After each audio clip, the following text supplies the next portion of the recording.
ukuran integritas ini seperti apa? Berarti pemerintah masih sanggup atau tidak, walaupun faktanya masih ada kan akan muncul kontroversi berkepanjangan.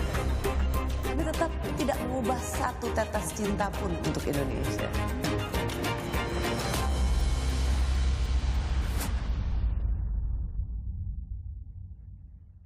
Selamat malam. Program Rosi kembali hadir ke hadapan Anda sebagai ruang opini sumber informasi. Kali ini bersama saya Tifal Solesa. Badan Reserse Kriminal Polri membongkar sindikat judi daring atau judi online jaringan internasional di Jakarta Barat. Total 321 orang ditangkap. Polisi mengatakan judi daring saat ini sudah bergeser ke Indonesia karena kawasan yang sebelumnya menjadi markas judi daring seperti Myanmar, Kamboja, Laos, dan Vietnam telah ditertibkan oleh keamanan regional. Mengapa kemudian Indonesia sangat menarik bagi bandar judi daring? Malam ini saya mengundang seorang pendakwah yang punya masa lalu sebagai bandar judi online di Thailand, Dennis Lim. Assalamualaikum, Ko Dennis, apa kabar? Waalaikumsalam warahmatullahi wabarakatuh, Mas Tifal. Terima kasih sudah datang ke studio Kompas TV kali ini. Bukan bermaksud untuk mengungkit-ungkit lagi masa lalu, cuman apa yang menjadi pengalaman Anda. Semoga ini jadi pembelajaran ke depannya. Dan tidak bermaksud juga diskusi kami kali ini jadi sarana untuk berbagi edukasi bagaimana caranya judol. Itu harus dicatat ya. Jadi ini sebagai pengalaman dan pembelajaran kita. Mengingat belum lama ini, Ko Dennis, sudah ada penindakan yang diambil oleh polisi. Ada 321 orang yang ditangkap, markas judi daring di sebuah kantor di Jakarta Barat. Tapi sebelum ke sana, koreksi kalau saya keliru, bahwa Anda pernah terlibat dalam masa lalu Anda saat itu sebagai bandar judi daring mulai tahun 2014, itu sudah langsung masuk judi daring atau lewat kasino dulu?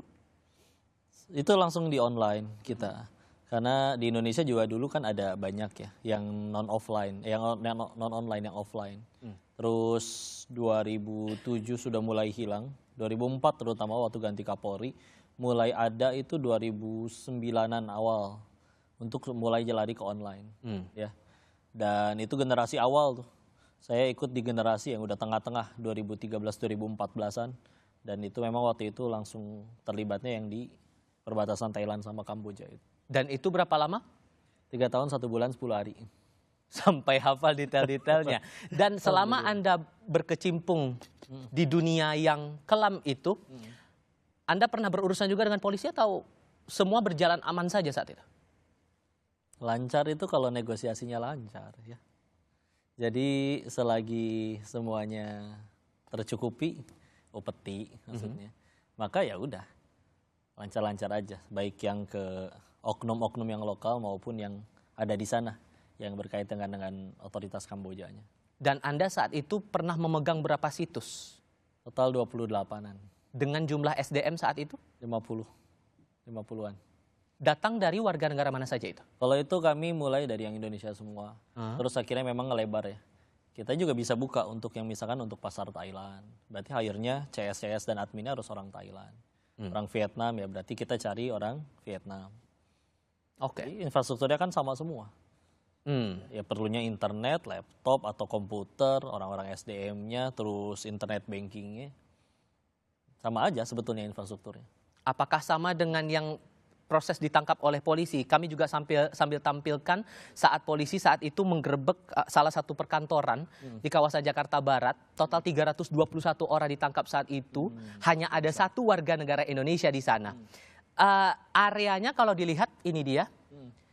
Tampaknya seperti perkantoran biasa, cuman apakah aktivitas yang terlihat, sumber daya manusia yang ada di situ, kemudian peralatan kerja yang ada di sana, ini menggambarkan sebagaimana Anda pernah punya pengalaman saat itu atau ada yang beda di sini, Ko Dennis? Itu meja-mejanya kelihatan banget kantor judinya sih. Dari mana tolok ukurnya tuh? Satu, orang-orangnya nggak ada yang pakai seragam rapi sebagaimana orang kerja. Terus namanya orang kerja kantoran itu tapi keyboardnya keyboard gaming. Udah gitu banyak ya mohon maaf botol air mineral sama mie instan ya. Karena mereka biasa satu shift 12 jam disediain dispenser biasanya buat mereka sambil nyemil, sambil ngapa-ngapain di situ. Lembak colokan buat ngecas di tengah karena mereka perlu handphone. Kalau kantoran biasa kadang handphone dikantongin masing-masing. Tapi karena mereka harus jadi CS, admin, maka harus handphone banyak. Maka harus ada colokan terminal di tengah-tengah dari semua komputer itu kayak begitu. Tengah-tengah sama. Itu bahkan di kolongnya pasti ada UPS. Karena nanti kalau misalnya mati lampu supaya mereka komputernya nggak pada mati. Tetap bekerja. Iya. Karena dulu ya kita nyetingnya sama kayak gitu juga. Oke. Dan pasti akan banyak ponsel seperti yang tadi terlihat ya? Iya, karena satu web pasti dibikin punya satu wadah sendiri ya, entah itu medsosnya, entah itu WhatsApp-nya. Ya, jadi kan harus punya satu handphone sendiri. Dan kalau di laptop lebih kayak untuk live chat, untuk database, untuk kalau di situ ada marketingnya untuk bikin nyebarin webnya itu supaya bisa nyebar kemana-mana. Jadi ya emang gitu infrastrukturnya. Membayangkan bahwa satu gedung itu atau area perkantoran dijadikan markas judi daring, apakah ada alibi khusus sebetulnya yang dipakai oleh pengelola ini untuk memakai area perkantoran yang jelas itu umum, aksesnya siapapun bisa melintas ke sana, tapi dipakai untuk tindak kriminal? Bisakah seperti itu? Atau jangan-jangan ada alibi khusus yang dipakai? Saya ngelihatnya jatuhnya ini antara mereka punya backingan yang kuat atau kepalang nekat sih. Tapi kalau dari ketangkep ya, ketangkep tuh kan dua, antara mohon maaf ya suap dan sogokan yang nggak cukup, atau ya emang sebetulnya mereka nekat-nekat aja terus akhirnya kena tutup. Ya. Dan dulu sebelum kami beroperasi di sana juga kan di Indonesia juga, cuman kan capek kejar-kejaran. Kali kita nggak sevulgar langsung di pantoran kayak gini, kadang di rumah biasa, kadang apartemen. Dan itu pindah-pindah, kadang 2 hari sekali bisa pindah, paling lama seminggu, 2 minggu, nanti pindah, kadang pindah kota ke Bali, ke Bandung. Tapi terus kan nanti harus, kenapa ke sana? Karena di sana itu, di Kamboja itu kan sudah banyak kasino fisik. Yang sebetulnya sekarang izin license baru tuh udah nggak boleh lagi. Tapi kalau kita buka di sana, kita berarti tinggal bayar satu upeti lagi kepada yang punya kasino, untuk supaya seolah-olah kita nanti akan diakui sebagai subunit. Jadi kalau nanti mereka digerebek, oh ini subunit kami memang buka online, padahal kita juga bayar upeti kepada yang punya kasino di situ. Yang sebagian mungkin ada orang Indonesia, tapi nikah sama orang Kamboja misalkan, untuk supaya perizinannya gampang aja. Nanti ya udah kita tinggal bayar ke mereka. Jadi kalau kita istilahnya nebeng license kasino fisiknya mereka. Itu kalau yang offline? Kalau yang offline dan online, offline dan online. Meskipun kita online, kita tetap bisa diakuin kalau digerebek untuk supaya diakui sebagai subunit si kasino fisik tersebut. Kalau yang tadi, Anda buka potensi sogokannya kurang, itu sogokan ke siapa? Ya jangan pura-pura nggak tahu lah, oknum aja lah sebutnya. Oknum apa dulu ini? Ya yang punya kuasa buat nutup siapa? Oke. Tujuannya buat mengamankan sebatas area itu termasuk aktivitas di dalam atau ada hal lain? Gini ya, yang paling kita kadang nih, kita bisnisnya kayak begitu. Anggaplah kita udah dapet keuntungan nih. Terus bayarkan nih untuk supaya nggak digerebek nih. Kalau ternyata setelah kita bayar terus tiba-tiba yang punya kuasa buat tutup bilang, gue nggak suka nih segini, tambahin dong. Sedangkan itu aja udah hampir semua keuntungan kita. Jadi kalau harga nggak cocok dan kita benar-benar pengen ditutup, sebetulnya gampang sekali. Baik website-websitenya mau ditutupin, ya, atau ya kantornya langsung ditutup sekalian semua kayak gitu juga bisa. Cuman ya makanya kayak saya pernah bilang juga, bukan nggak bisa ditutup, lebih ke ada yang nggak mau itu ditutup karena kuenya terlalu besar. Oke. Siapa yang mencari kue itu? Ya kalau bicara pengen jujurnya kan, mungkin kalau kerja bener gaji utuh yang tiap bulan dianggapnya nggak cukup kali. Tapi dengan akhirnya nge-backingin tempat kayak begitu kan, ya besar memang dapat. Dulu untuk gambaran ya, 28 web kami itu sebulan itu minimal harus setor 3-4 miliar. Kepada? Per bulan. Ya oknum-oknum yang backingin. Yang punya kuasa untuk nutup atau tidaknya. Itu rutin atau kemungkinan dalam periode tertentu angkanya nambah lagi? Tergantung nego, kadang ganti orang, dianya ganti jabatan, ganti posisi, berarti harus ganti orang. Dia pengen minta naik, mau nggak mau berarti. Kadang tapi nggak harus bayaran sih. Kadang bisa dibagi saham, dibagi share juga. Dan ini udah berlangsung lama ya. Dulu waktu masih di Indonesia contohnya. Dan sebelum ada online. Kan kalau orang-orang yang seangkatan kayak ayah saya atau waktu itu kita mungkin masih kecil ya. Dan banyak tuh kasino di Indonesia dan mereka itu ya sama ada hackingannya juga. Kalau mereka kan juga sama ya. Kalau sekarang kan memang udah ngendaliin permainan itu semua lewat sistem. Kalau dulu misalnya ada pakai remote untuk supaya mesin dulu bukan slot namanya. Baik yang bakarat atau yang roulette tuh karena misalkan si kelerengnya udah ada magnetnya. untuk diaturin semua seperti itu. Terus ternyata memang lagi banyak yang main, ini udah kelabakan, kasinonya itu penuh. Punten, mereka bisa nelpon backingan mereka, gerebek dong. Nah setelah digerebek, yang gerebek itu boleh ngambil uang yang ada di situ. Sedangkan duit yang udah dari pemain kalah banyak, yang dalam bentuk chip itu udah dibawa kabur. Jadi kadang penggerebekan itu memang bisa diakalin untuk kejadian kayak gitu. Itu yang kasino, termasuk yang daring pun juga sebetulnya disetting demi menguntungkan bandarnya juga? Atau orang-orang tertentu? Bandar untung ya, bandar pasti jelas untung. Cuman kan ada orang yang akhirnya punya kuasa untuk nutup, daripada ini ditutup, ini kita bisa bagi-bagi kue, ya udah jalan mah tetap jalan. Cuman ya itu dia tadi, minta upeti. Oke. Hal yang menarik juga begini, ini pernyataan dari Sekretaris NCB Interpol Indonesia dari Divisi Hubungan Internasional Polri, Brigjen Pol Untung Widatmoko yang sampai bilang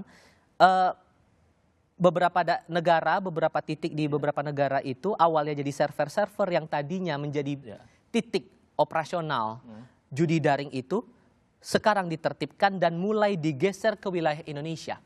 Pertanyaannya sekarang, seluas apa pangsa pasar Indonesia terhadap judi daring ini sampai mereka berani pindah dari negara-negara yang awalnya di Thailand, Vietnam yang Anda sebut itu, Kamboja, ke Indonesia?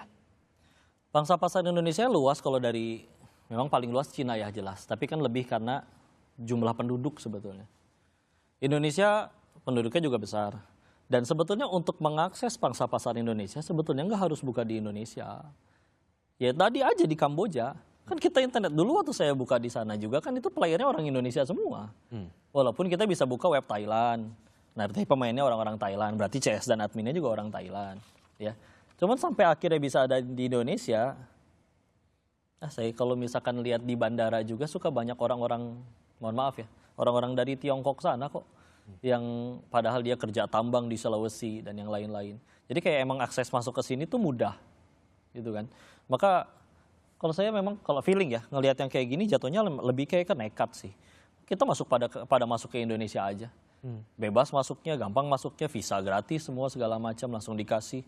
Terus sudah diorganisir, bukalah di satu tempat, langsung buka kayak begitu dengan akhirnya nggak ada koordinasi ya, terus akhirnya ditutup kayak begini ya wajar-wajar aja begitu, karena ini udah terlalu vulgar sih, udah tempatnya perkantoran umum, jumlah orangnya juga terlalu banyak.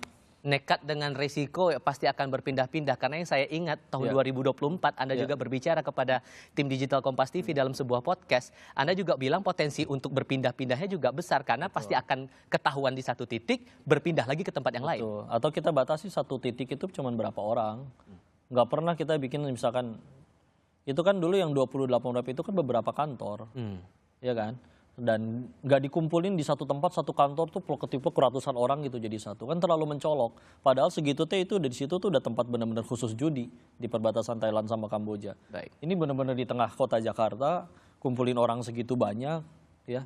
Dan ini kalau ternyata banyak warga asing ya berarti dia sederhana, berarti dia buka buat pasar Vietnam, dia buka buat pasar Thailand, dia cari orang-orang yang pada di sana, rekrutin, ajak kerja di Indonesia, kasih tempat tinggal, fasilitas dan segala macam, udah operasi dari situ.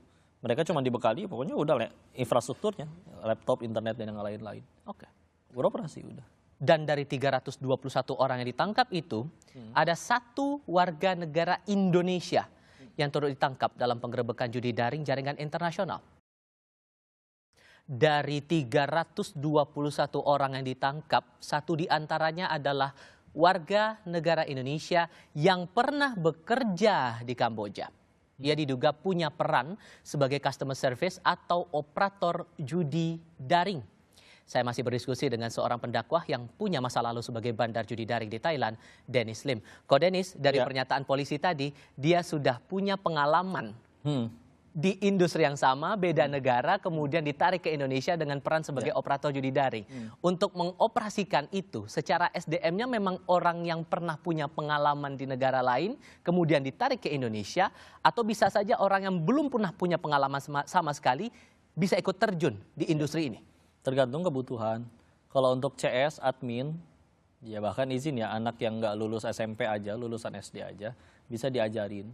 Karena kan tugasnya CS itu kan dia cuma komunikasi dengan live chat, tinggal terbiasa untuk ngetik cepet, balas-balasin chat, ajarin cara buka mutasi rekening di internet banking, begitu ngelihat ada deposit masuk, isikan di saldo, isikan sebagai kredit di akun yang si pemainnya itu deposit.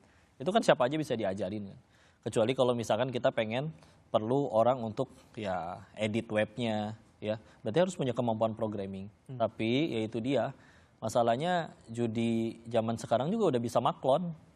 Kayak orang bikin parfum atau orang bikin skincare. Saya punya duit nih, tolong bikinin dong web judinya, warnanya kayak gini, nama web judinya ini, di dalamnya ada game permainan ini aja. Selesai, jadi, terima beres. Kita tinggal bayar orang tadi untuk jadi CS adminnya. Untuk buka, ini jadi ngajarin nggak ya? Tapi sebetulnya tidak ada spesifikasi khusus buat mencari SDM untuk terlibat di situ. Kalau untuk CS admin nggak ada, asal dia mau, nggak peduli halal haram aja. Iya, kalau dia mau dan bisa diajarin, dia. Dan kenapa istilahnya banyak orang Indonesia yang waktu di Kamboja, Thailand ya? Karena mungkin ya punten ya di Indonesia dia misalkan kalau mau kerja, sedangkan dia lulusan SMP mau digaji berapa sih? Sedangkan di sana minimal di zaman kami gaji paling kecil 3,5 juta rupiah, bersih, tiket ditanggung, makanan ditanggung, tempat nginep ditanggung, tempat entah diberikan asramanya atau apartemennya. Abisnya cuma kalau dia jajan sama main judi atau kena perempuan atau kena obat, udah nggak ada pilihan lain lagi. Dan menjaring orang yang mau terlibat di judi daring itu, apakah segampang itu atau justru ada tantangan lain yang dihadapi? Dari mulut ke mulut juga gampang ya. Kayak contoh orang yang udah ikut kerja di situ, dia biasanya nyari nggak terlalu vulgar. Dia cari orang-orang teman-teman sekolahnya dulu yang dia tahu ya sama-sama nggak peduli halal haram, udah akhirnya berangkat ya. Karena dulu waktu kami di sana juga ya istilahnya banyak yang istilahnya udah saling kenal di Bogornya juga. Walaupun waktu di sana kebanyakan orang ya memang orang Medan ya kebanyakan ya, tapi yang dari Jawa Barat juga ada sebagian, tapi saling kenal. Sekarang istilahnya buat nyari untuk mereka perlu orang lebih banyak ya, pasang iklan di media sosial, ngiming-ngimingin gaji besar, kerja di luar negeri ya. Banyak juga yang istilahnya dengan terang-terangan mau untuk ikut gitu, dengan apapun resikonya. Di sananya, ya ini jodoh ya. Kalau emang dapat yang baik, yang masih diizinin paspornya untuk dipegang. Ada juga yang kebagian yang ternyata ya dia bener-bener ya jahat lah ya, namanya orang bisnis kayak gituan. Paspor ditahan, kerja setahun penuh, seharinya 12 jam, tidak ada libur sama sekali. Makanan memang dikasih, tempat tinggal memang dikasih, gaji juga bahkan dikasih. Oke. Tapi ya kontrak kerja, bahkan ada yang ditarget harus nyari pemain untuk supaya orang jadi mau main. Oke, tapi yang perlu kami tegaskan sekali lagi dalam diskusi ini, saudara, ini bukan maksud untuk mengedukasi siapapun untuk bertindak hal yang sama, melakukan judi daring yang jelas dilarang dalam aturan negara kita. Cuman kalau melihat konteks yang tadi, Ko Denis, dengan membawa 321 orang berbondong-bondong datang melakukan judi daring, ini kan berarti ya Anda seperti yang Anda katakan di segmen sebelumnya, berani nekat, padahal udah jelas-jelas tantangannya adalah aturan hukum yang dilanggar dan bisa saja mereka ditangkap. Ini bisa jadi bertahap ya, karena dulu kami waktu bikin juga kan nggak langsung 28 web. Satu web dulu, 2 web dulu, bikin 1 web lagi, akhirnya jadi 5, akhirnya jadi 10. Setelah akhirnya yang Indonesia berjalan, kita pengen buka nih kerjasama dengan orang Hong Kong, kerjasama dengan orang Thailand, itu bisa saja. Ya. Cuman kan kenapa akhirnya jadi berbagai macam warga negara? Karena kalau kita pengen bikin web Thailand, mendingan cari orang Thailand yang mau kerja gituan digaji daripada ngajarin orang Indonesia sampai lancar bahasa Thailand supaya bisa jadi live chat sama orang-orang Thailand di sana yang pada pengen main judi. Makanya ini tahu mungkin yang datang orang-orang, mohon maaf, orang-orang Tiongkok dulu. Pelan-pelan akhirnya cari ajak-ajak orang-orang Vietnam, orang-orang mana. Dan di sekitaran situ kan emang kayak kita tahu ya banyak tempat hiburan malam yang pada kerja di situ juga, mohon maaf, cewek-cewek Thailand, cewek-cewek Vietnam. Cari aja orang-orang dan terbukti deh ada yang cewek-cewek juga kan. Mau nggak daripada kerja di situ misalkan di tempat hiburan malam nari-nari suruh mabok segala macam, kerja kayak ginian di kantor gaji misalkan lebih gede. Jadi masih bisa dicari untuk tanpa open recruitment yang benar-benar terlalu vulgar, lewat jalur kayak begitu mulut ke mulut juga masih bisa. Dan pengusutan ini kalau sudah sampai sebanyak itu yang ditangkap, bagi polisi harusnya udah nggak jadi tantangan lagi dong mencari bandar ya setelah menangkap sebanyak itu orang ya. Harusnya. Yang masih soleh, baik, jujur banyak. Tapi yang masih membiarkan untuk buka karena masih kebagian kue juga banyak. Kembali lagi soal kue itu tadi. Oke. Cuman melihat, kita coba mundur ke belakang. Beberapa periode yang lalu sempat ada juga yang mengaku merasa dijebak.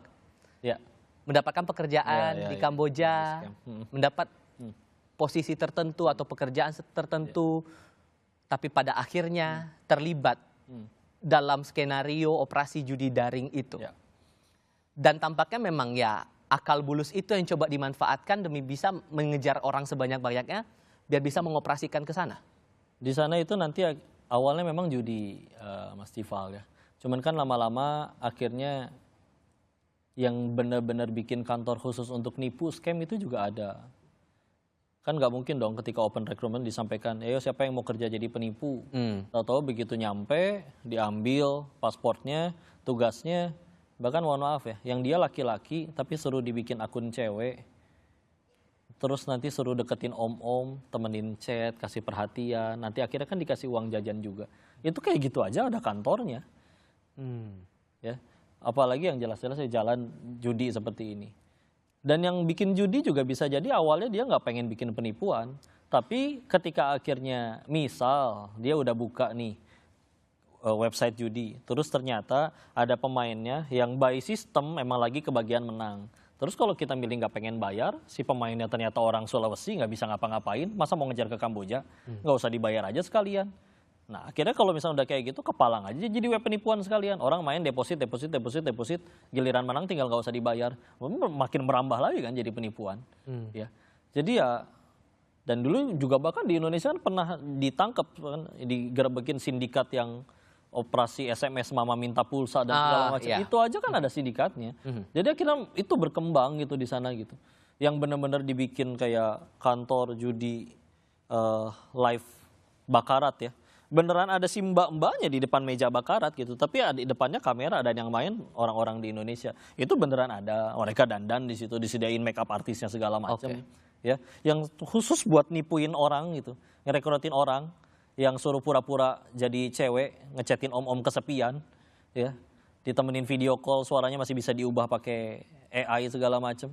Ya. Dan yang Anda yakini kasus yang terungkap 321 orang ditangkap itu sudah inti dari core masalah judul yang ada di tanah air atau baru pucuknya? Baru sedikit sih ini, belum apa-apa. Keyakinan Anda berapa banyak itu? Ya kan kita bisa lihat dari turnover mainnya aja kan sudah dibahas di beberapa acara juga yang perputaran uangnya bisa nyampe berapa triliun. Ya. Sedangkan kalau misalkan satu app turnovernya misalkan baru sekitar beberapa ratus juta doang. Dan ini orang-orangnya baru ada segitu. Ya gambaran sederhananya dulu waktu perbatasan Thailand sama Kamboja di Poi Pet itu aja di tahun 2015 ada sekitar 4 ribuan orang Indonesia. Ini baru 321. Dan itu belum seberapa menurut Anda? Belum seberapa. Dan juga kalau misalnya pengen ditelaah yang di Kamboja aja gitu kan. Di sekeliling Kamboja kan gak cuma yang di perbatasan sama Thailand Poi Pet. Ada yang Cheritum, Sihanoukville, ada yang di Buffet, yang perbatasan sama Vietnam. Itu semua bentuknya kayak begitu juga. Kasino dan juga tempat-tempat judi online. Jadi saat beberapa orang sudah ditangkap, 321 saya bahasakan mereka yang beroperasi langsung atas judi daring ini. Pertanyaannya sekarang, bisakah polisi kemudian memburu sponsor dan penjamin di balik judi daring jaringan internasional? Bareskrim Polri terus mengembangkan kasus sindikat judi daring jaringan internasional.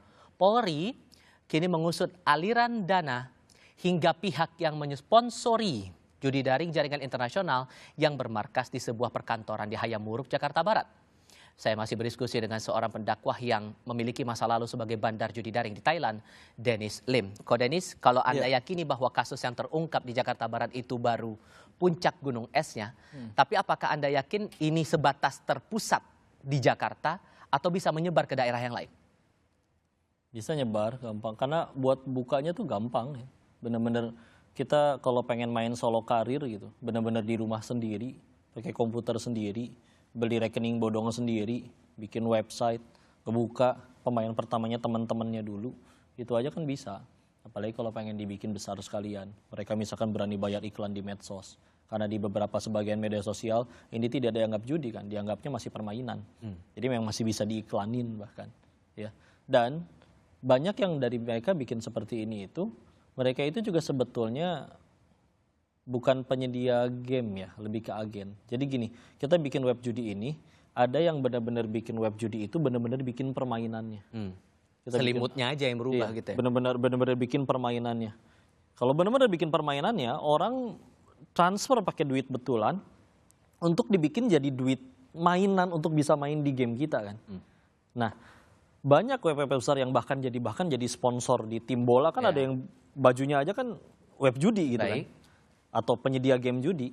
Nah, mereka itu ketika beroperasi di suatu negara, orang kayak misalkan ada website judi besar misalkan, bahkan yang jadi sponsor baju bola misalkan Bwin misalkan. Kita buka bwin.com itu main bikin akun deposit di situ tuh nggak bisa. Tapi kalau pertimbangan tempat, apakah sebatas dari, ini kan kasus di Jakarta, kemungkinan di daerah lain apakah karena aktivitas penegakan hukum yang lebih lemah, atau ada pertimbangan lain, perputaran duitnya yang lebih kencang, atau? Bisa aja di tempat lain, terpelosok sekalipun. Syaratnya satu, tadi infrastrukturnya bisa nggak? Satu, internetnya berarti mesti kencang. Ya. Jadi mau dimanapun, di tempat kami dulu di Poipet, di Thailand, Kamboja, itu kalau bisa dibilang tempatnya jatuhnya kumuh, walaupun ada resort-resort kasino ya.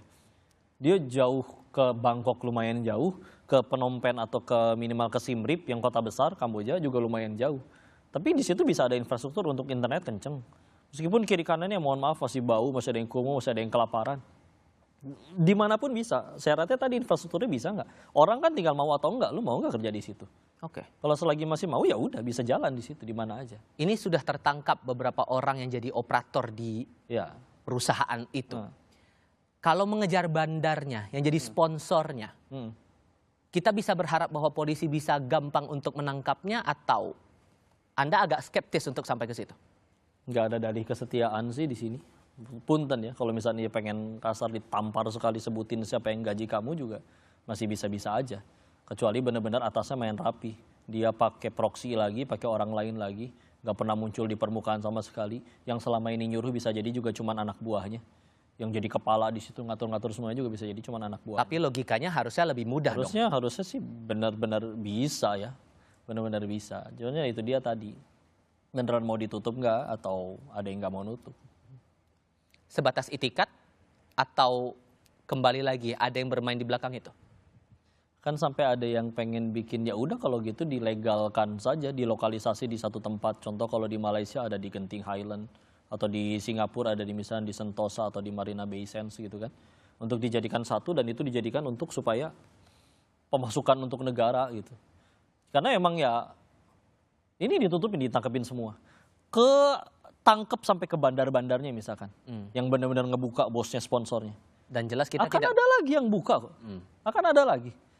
Bahkan izin kenapa akhirnya saya sampai akhirnya masuk ya ke dakwah, selain untuk menebus dosa-dosa yang lama, jalan pertobatan di hadapan Allah. Kan mudah-mudahan dengan disampaikan dengan ini, hidayah dari Allah masuk, mereka berhenti sendiri gitu. Saya harus tegaskan lagi, berarti seberapa yakin Anda bahwa bandar dan sponsor dari judi daring ini bisa tertangkap? Mau ditangkap atau enggak pertanyaannya? Dicari pasti ketemu. Dicari pasti ketemu. Gak usah kayak gitu ya. Ini dari mereka masuk nih. Mereka masuk harus lewat imigrasi dong di bandara. Atau orang Indonesia yang pada kerja di Kamboja. Orang imigrasi kan kelihatan paspor orang, kok ini orang bolak-balik Kamboja sih. Karena misalnya kita datang ke Kamboja gratis visa 30 hari. Mereka di sana pada nggak bikin visa misalkan. Berarti kan setelah 30 hari mereka harus ke perbatasan Thailand, harus keluar dari Kamboja, masuk ke Thailand, beli Thai tea doang, balik lagi ke Kamboja. Berarti keluar Thailand terus masuk Kamboja lagi. Itu paspor akan penuh dengan kelihatan bolak-balik Thailand, Kamboja, Kamboja, Vietnam, Kamboja, Vietnam. Dan gampang itu terlacak amat harusnya. sangat diciriin, amat sangat mudah diciriin. Sekarang katanya memang lebih ketat. Jadi kalau misalnya ada orang pengen berangkat ke Kamboja, nggak bisa nunjukin tiket pulang, maka fix nggak akan dikasih. Makanya beberapa orang yang masih di sana terakhir dapat info, mereka kalau pengen kerja berangkat judi di Kamboja, dia harus beli tiket ke Singapura. Dari Singapura dia beli tiket untuk ke Kamboja, tapi dia mau nggak mau harus juga beli tiket untuk dari Singapura pulang ke Indonesia. Yang dimana tiket pulang Singapura ke Indonesia itu nggak akan pernah dipakai, karena asli dia pengen ke Kamboja untuk berbulan-bulan atau bertahun-tahun. Cuman kalau nggak bisa nunjukin di imigrasi bahwa aku nih udah nih, ini aku udah beli tiket nih ke Singapura untuk jalan-jalan 3 hari, ada tiket pulang dari Singapura ke Indonesia. Nah itu masih bisa lolos. Tapi kan udah jadi kudu modal kan. Kalau dulu kan bener-bener udah berangkat langsung Thailand. Thailand ke Kamboja tinggal jalur darat. Ya kan? Nggak pulang-pulang, tahu-tahu nyampe Indonesia. Apaan nih paspor baru setahun kok penuh. Kamboja, Thailand, karena mereka nggak bikin visa. Kamu kerja apa yang bolak-balik Thailand, Kamboja kayak begini sebetulnya? Dan itu harusnya bisa ditindak dari awal sebelum akhirnya polisi yang turun tangan untuk menangkap dia. Bisa. Tapi Anda melihat itikat itu sudah terlihat dari aparat penegak hukum kita bahwa ini akan serius sampai ke bandar, sampai ke sponsor. Amin ya rabbal alamin. Mudah-mudahan ya. Karena demi Allah sih masih banyak orang baik juga di situ yang benar-benar pengen memberantas. Saya nangkap konteksnya nih Anda seperti tidak yakin. Husnuzon aja lah. Gimana dong? Yang baik ada, yang tidak baiknya juga ada kan? Kayak gitu.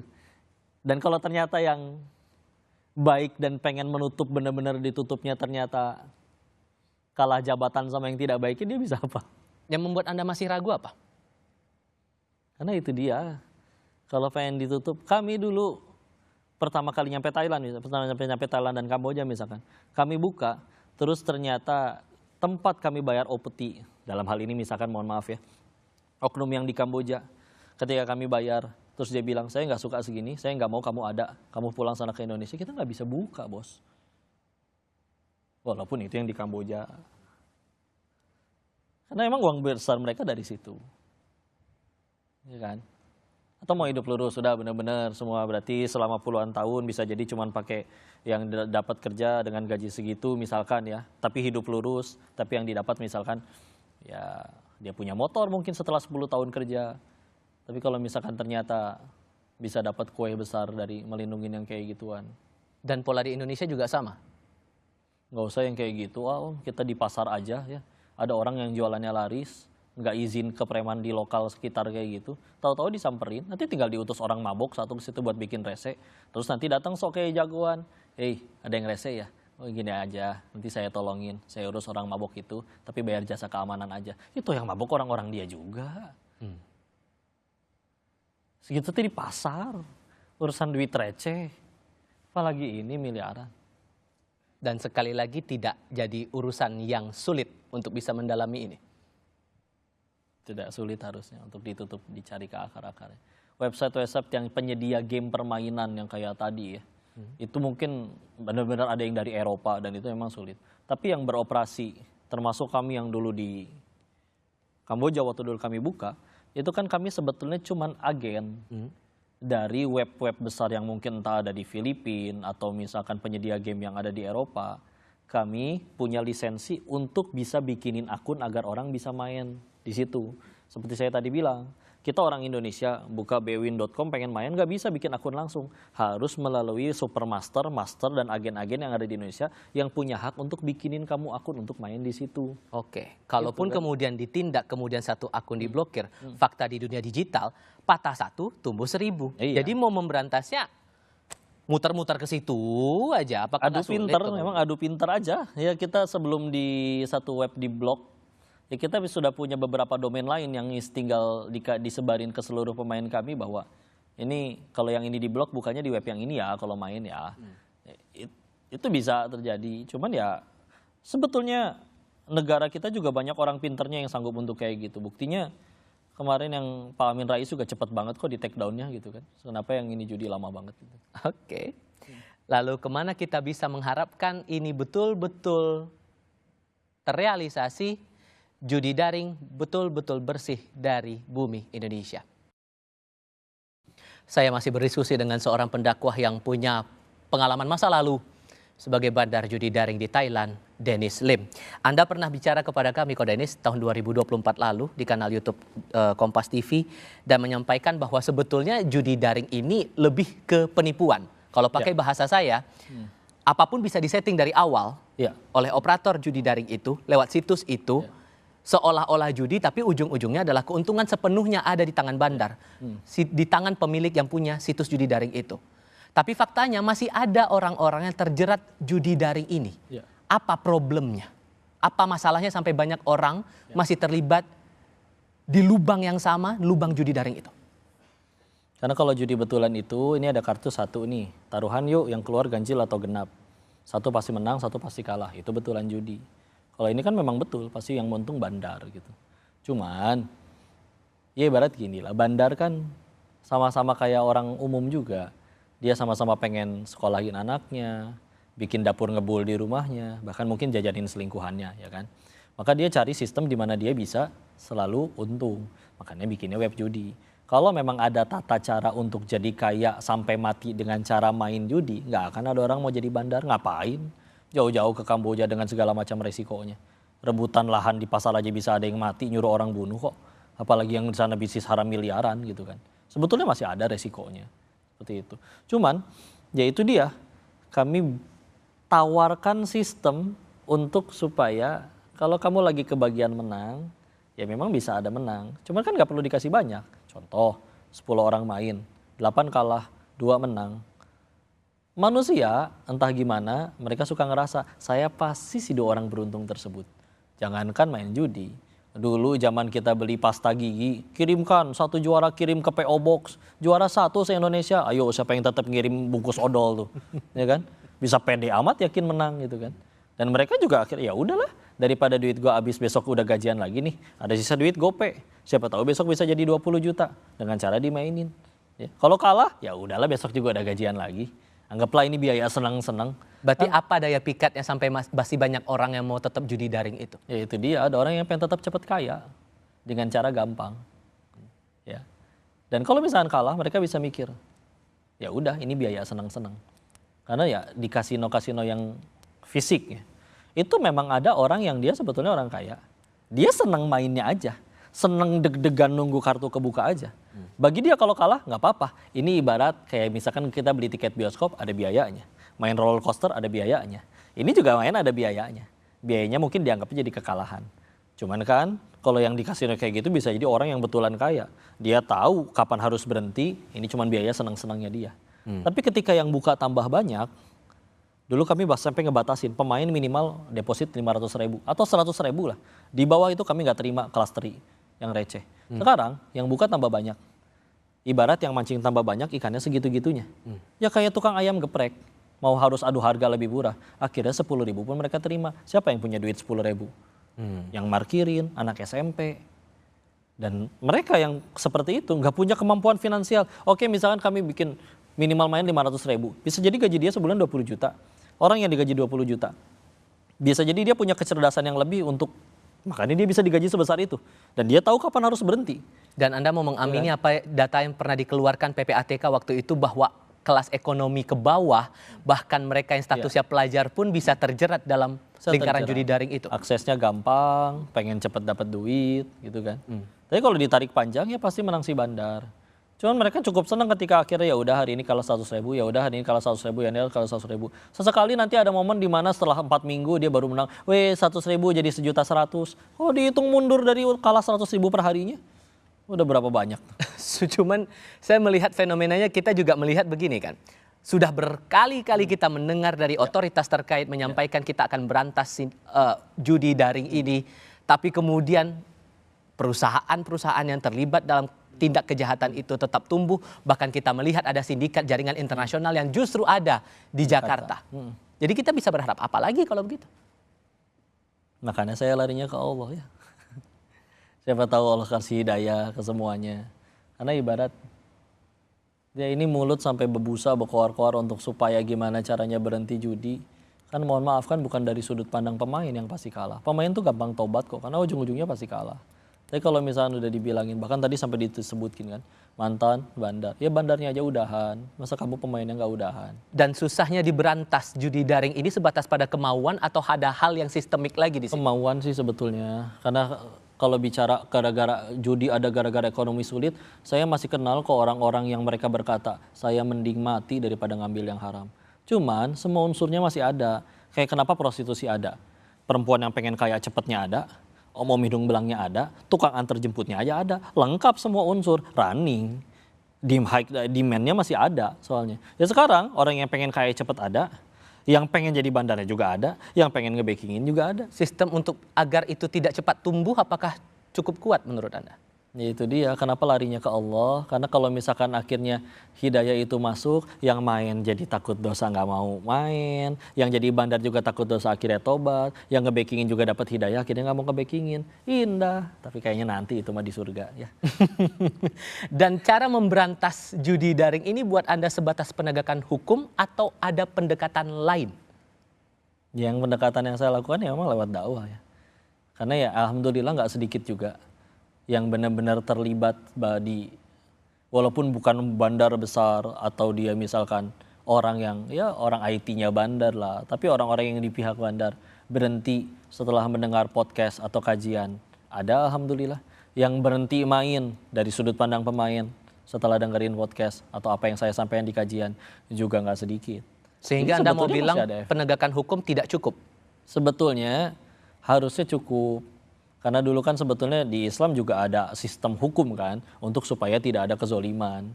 Cuman kenapa saya tidak main di hukum? Ya saya bukan tukang hukum, ya. Nah saya tahu-tahu pulang dari sana, balik lagi jadi warga biasa, rakyat biasa, ya, warga sipil.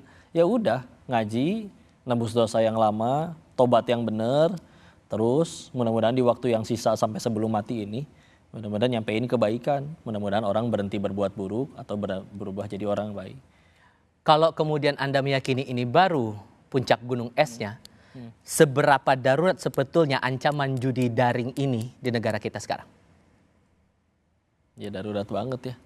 Karena yang kena sekarang udah di level yang seharusnya belum kenal kayak gituan, anak SMP, bahkan guru ya. Karena yang cerita-cerita di DM atau ya kayak di kajian, ya mereka anak sekolah ya. Karena aksesnya mudah, ekonomi sulit, pengen kaya cepet, agama nggak masuk jadi nggak peduli halal haram, sikat apapun yang bisa jadi duit.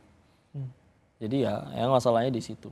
Dan itu dia ditutup-tutupnya masalahnya kayak contoh misalkan penyedia gamenya dia adanya di Eropa. Di Eropanya itu dianggapnya sebagai permainan, boleh. Atau misalkan kayak di Amerika juga ada. Las Vegas jelas-jelas itu gimana mau ditutup udah di sana dianggap jadi legal. Cuman kan ya gitulah hukum manusia begitu. Kita ngelarang nih bahwa khamr nggak boleh dijual sini. 1000 ulama berfatwa bahwa khamr nggak boleh, judi nggak boleh. Bisa kalah sama satu tanda tangan pemimpin yang mengizinkan khamr dijual di situ. Yang jualan bir pinggir jalan bisa pada ditutup-tutupin. Kenapa di diskotik boleh? Ya, kayak gitu aja lucu. Di Las Vegas boleh. Giliran yang kecil-kecil kayak gini bisa ditutupin. Sehingga saran Anda buat otoritas penegak hukum, kalau betul kemudian ada niat untuk memberantas judi daring sampai ke akar-akarnya, harus berbuat sampai level mana? Jangan dikasih izin sama sekali apapun itu. Semuanya yang berkaitan dengan judi ditutup. Gak cuma judi ya khamr, ya prostitusi, ya. Dan kalau misalnya benar-benar dijalankan, ya sesuai syariat Islam, ya berarti ya mohon maaf jangankan judi dan segala macam, merokok aja bahkan bisa diharamkan, nggak boleh. Gitu kan. Cuman ya masalahnya ya ini masih belum negara Islam, masih belum menggunakan aturannya Allah. Sampai Anda bilang bahwa ada oknum tertentu yang jadi backing di situ, itu masih menjadi keraguan Anda? Iya, karena masih ada itu. Itu tadi semua unsurnya terpenuhi. Yang mau jadi backingnya ada, yang mau pengen jadi pemain cepat kaya ada, yang pengen jadi bandar juga ada, yang pengen jadi IT bukan kerja di perusahaan teknologi tapi pengen jadi kerja di perusahaan judi juga ada. Sampai kuliah loh itu orang. Untuk jadi kerja IT di web judi, ya kena, ya udah makanya cuma bisa dakwah ya. Mudah-mudahan mereka berhenti dari kayak begitu.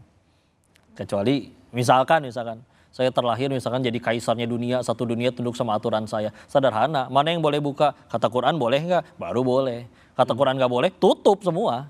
Ya masalahnya kan belum pakai aturan Quran kita hidup. Baik. Yang jelas apa yang kami diskusikan ini saudara bukan bermaksud untuk mengedukasi untuk melakukan tindakan kejahatan yang sama. Tapi kami menjelaskan bahwa inilah realita yang terjadi dengan harapan semoga aparat penegak hukum kita bisa bertindak lebih sigap, lebih tepat. Agar betul semangat untuk memberantas judi daring ini benar-benar bisa direalisasikan. Ko Denis, terima kasih banyak ya. Kasih banyak, sudah mau berbagi cerita bersama kami kali ini. Terima kasih juga untuk Anda yang sudah menyaksikan Rosi. Kita jumpa lagi pekan depan. Saya Tifal Solesa, tetap di Kompas TV. Independen, terpercaya.